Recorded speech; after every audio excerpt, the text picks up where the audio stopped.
I hear you guys are good friends. No, yeah, we're good friends. Yeah, he's kind of... No, we get along great. We became good friends in New Zealand. Yeah. On the subject of friendship, your characters in the movie are very different people, but why do you think they became friends? I think they both really needed a friend at that time, you know, so I think they sort of found each other through that, and they both kind of like, Jess needed something that was in Leslie, and Leslie needed something that was in Jess, and that way they kind of equaled each other out. Yeah, Terabithia would have never been possible without Jess, you know? Without Leslie. Or without Leslie. Yeah, but like in Leslie, she wouldn't be able to create it on her own. In real life, which view is more like Jess and which is more like Leslie?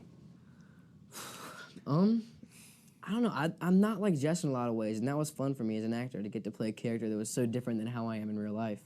You know, I'm a terrible drawer, so I'm really bad at drawing. That's definitely not my character. You know, I am from the kind of a southern area like Kentucky, so I can kind of relate to that a little bit. I didn't get bullied that much in school, but you know, it was a bit of a stretch for me, and it was fun to get to play a character that was different. I'm a bit like Leslie. I like to read. I think you're probably more like Leslie than I am. Yeah, I would definitely say that. I'm not as fast as Leslie, unfortunately. I wish I was. I love to make clothes like Leslie does, and I'm very close to my parents. I'm an only child. There are certain similarities, but I'm not exactly like Leslie.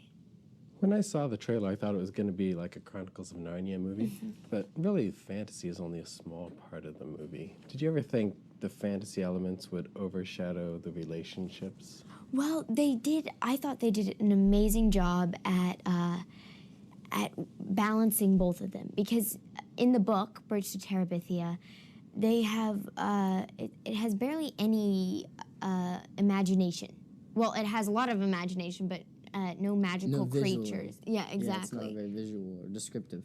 And so, in Walden and Disney's version, they wanted to show... Spice it up a little. Yeah. Show everyone what the kids really were seeing. About the book, had you guys read the book before you did the movie?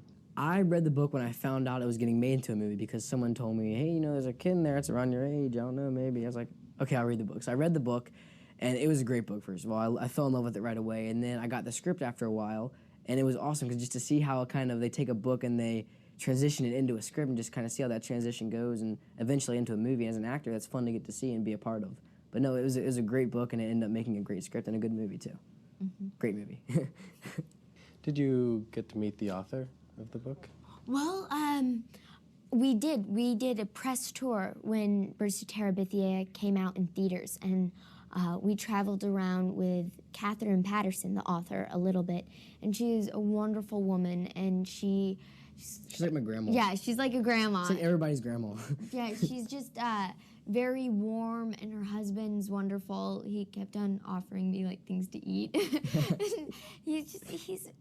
They're both just wonderful people, and I could tell she was really happy about the book being made into a good film. Which doesn't happen a lot, because a lot of authors, like, you know, when they hand the book over, it's like handing over their baby, like they change it so much. But we kept really true to the book quite a bit. The only thing that we changed a little bit was the fantasy world when we had to, because there's no way you can have two characters in a movie swinging sticks at invisible things. The audience would be like, they're crazy. So, you know, you have to add a little something in there to make it a little bit more adventurous. And also David Patterson, the author's son, he helped write the script. And that's also why it was so close to the book.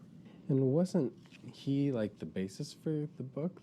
He was the one to... He inspired it, kind of his mom to write the book. He was like the real life Jess, I guess. He went through the same thing that Leslie and Jess went through in the movie, and you know, it was cool because it's so close to his heart to see that kind of come to life. And actually, what Catherine was telling us was that she actually wrote the book to help her kind of get through that and help her get through, because he had a best friend that died.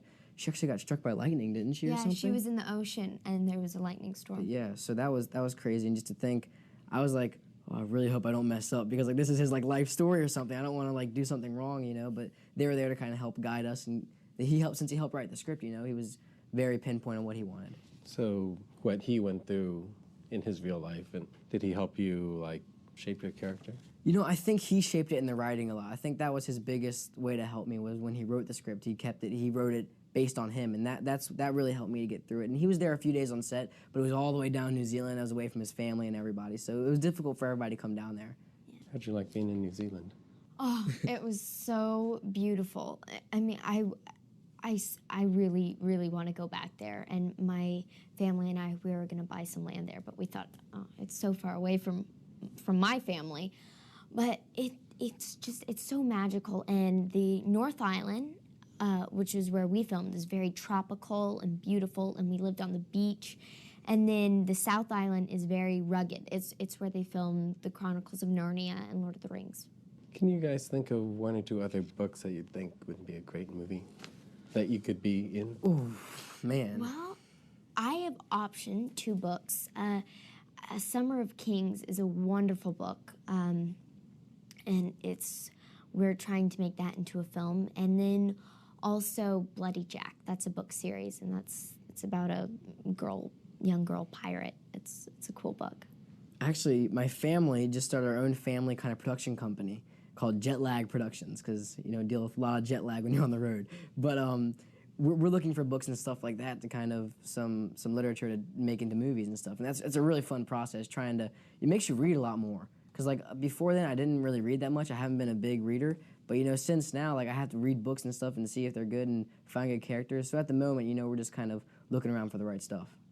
AnnaSophia, you sing a song on the soundtrack. Have you done a lot of singing? Not really. I've sung since I was little, voice lessons and church choir and stuff like that. But they asked me to sing a song, and I was like, "What? I can't do that." So we did, and they made it all work out and all be possible. I was actually filming a movie up in Canada, and they had me record it. And so it was fun because I got to kind of get back into Leslie and think about the movie and stuff. I had a really good experience doing I personally was kind of offended they didn't ask me to do a song because I've been training in the shower for so long singing. I am a terrible singer. I could never imagine doing that. I never have the guts to do that.